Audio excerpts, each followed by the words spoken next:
O Monarquista, a maior loja de artigos históricos do Brasil.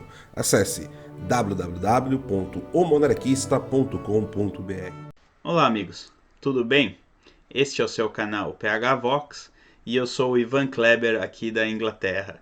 Sejam todos muito bem-vindos a mais esse vídeo, a mais esse conteúdo aqui do canal. Desde já eu gostaria de convidá-lo a deixar um like, caso você goste desse conteúdo. E se por acaso você tem alguma dúvida sobre os assuntos que nós vamos tratar aqui nesse vídeo, deixe um comentário após assistir o vídeo, que eu mesmo estarei ali dentro do possível respondendo suas dúvidas.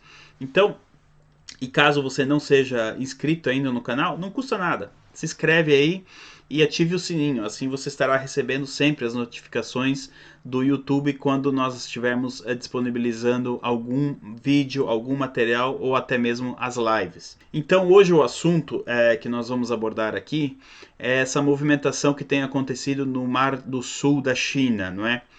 Próximo às Filipinas, enfim, e também um pouco dos movimentos dos países aliados dos Estados Unidos, principalmente Israel e o Reino Unido, em relação à China e seus aliados.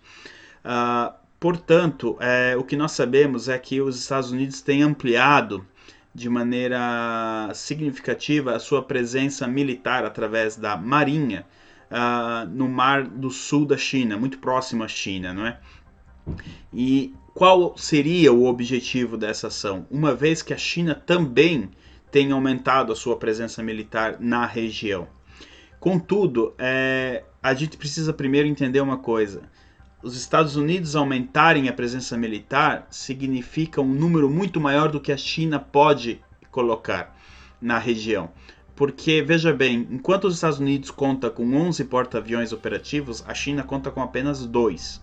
Eles estão construindo um terceiro, mas ainda assim são só 2. Ou seja, a Marinha Americana ela é pelo menos 5 ou 6 vezes maior do que a chinesa, além da capacidade de locomoção. Não é? A gente sabe que os Estados Unidos usou a mesma frota da Marinha para bombardear o Irã no ano passado, a Síria, e alguns dias depois essa mesma frota estava lá perto da Coreia do Norte. A China não tem essa capacidade, certo?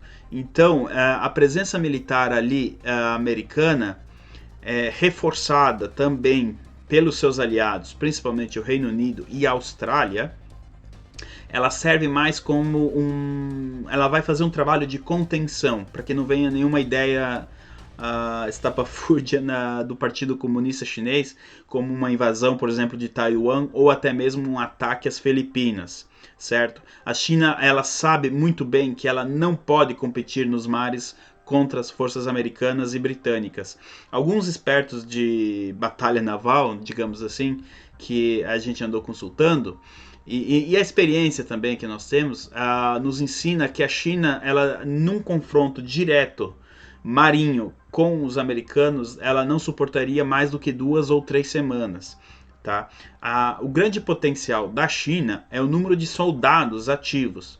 Porém, a gente sabe que ter 1 milhão ou 10 milhões de soldados em território chinês fica sem essa capacidade de poder se locomover, não é? Ficaria obsoleto, seria um termo em inglês useless. Ou seja, seria irrelevante, porque não adianta nada você ter um grande contingente dentro do seu território, enquanto que os americanos e os britânicos estão espalhados pelo mundo inteiro, principalmente o exército americano.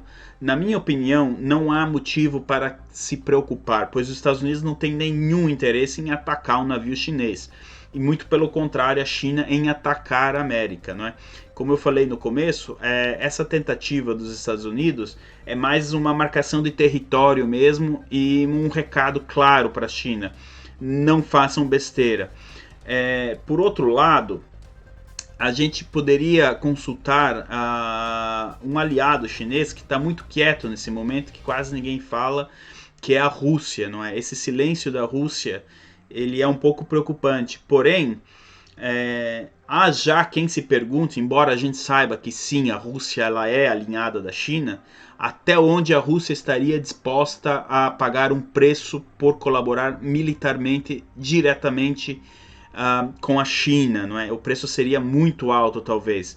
E a Rússia, nesse momento, ela talvez não estaria disposta a pagar esse preço.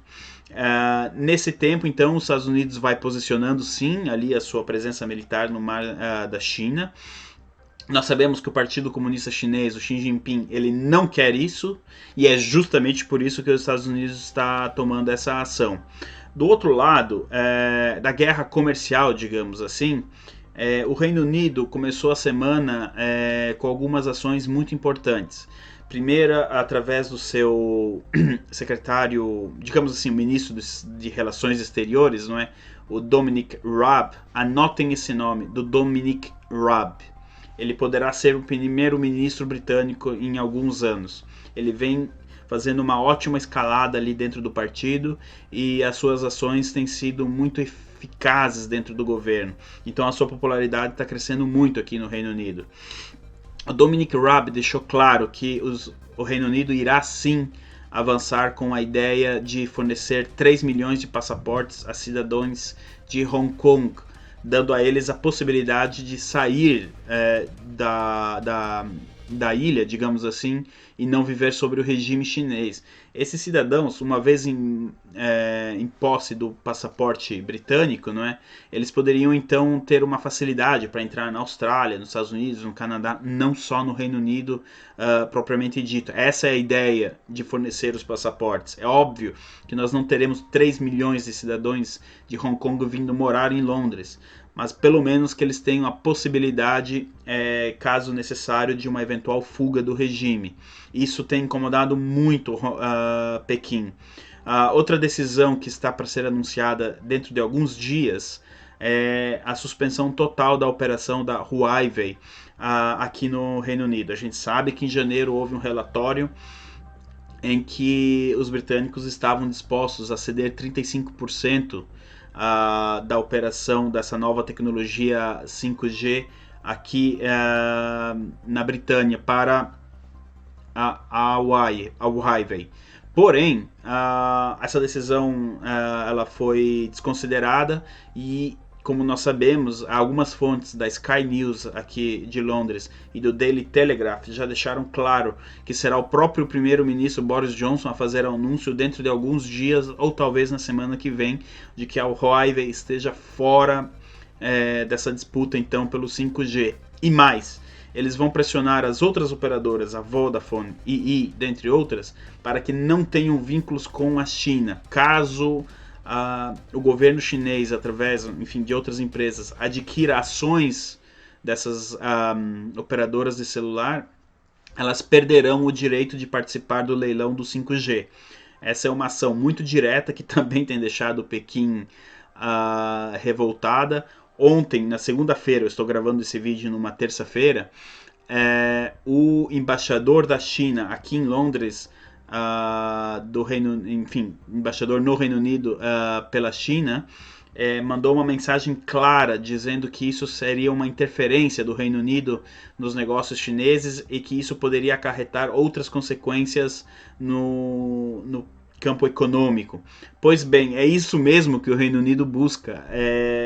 A gente já sabe, já noticiamos que o Reino Unido busca anular toda e qualquer participação chinesa no setor de tecnologia aqui no Reino Unido até 2024. Ou seja, se eu for comprar uma lâmpada, essa lâmpada não poderá ser made in China. Eu estou dando um exemplo claro aqui e curto do qual é o plano do Reino Unido. Para isso já existe uma parceria muito forte com o Japão para substituir então esses produtos eletrônicos que não veriam mais da China e sim num primeiro momento do Japão.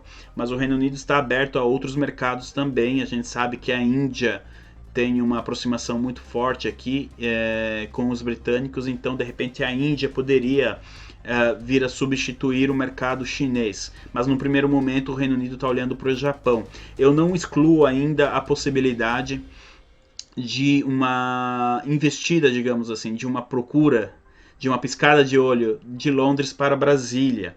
A gente sabe, a gente vem tratando aqui nas lives que o Brasil ele é um território importantíssimo nesse tabuleiro da geopolítica em 2020.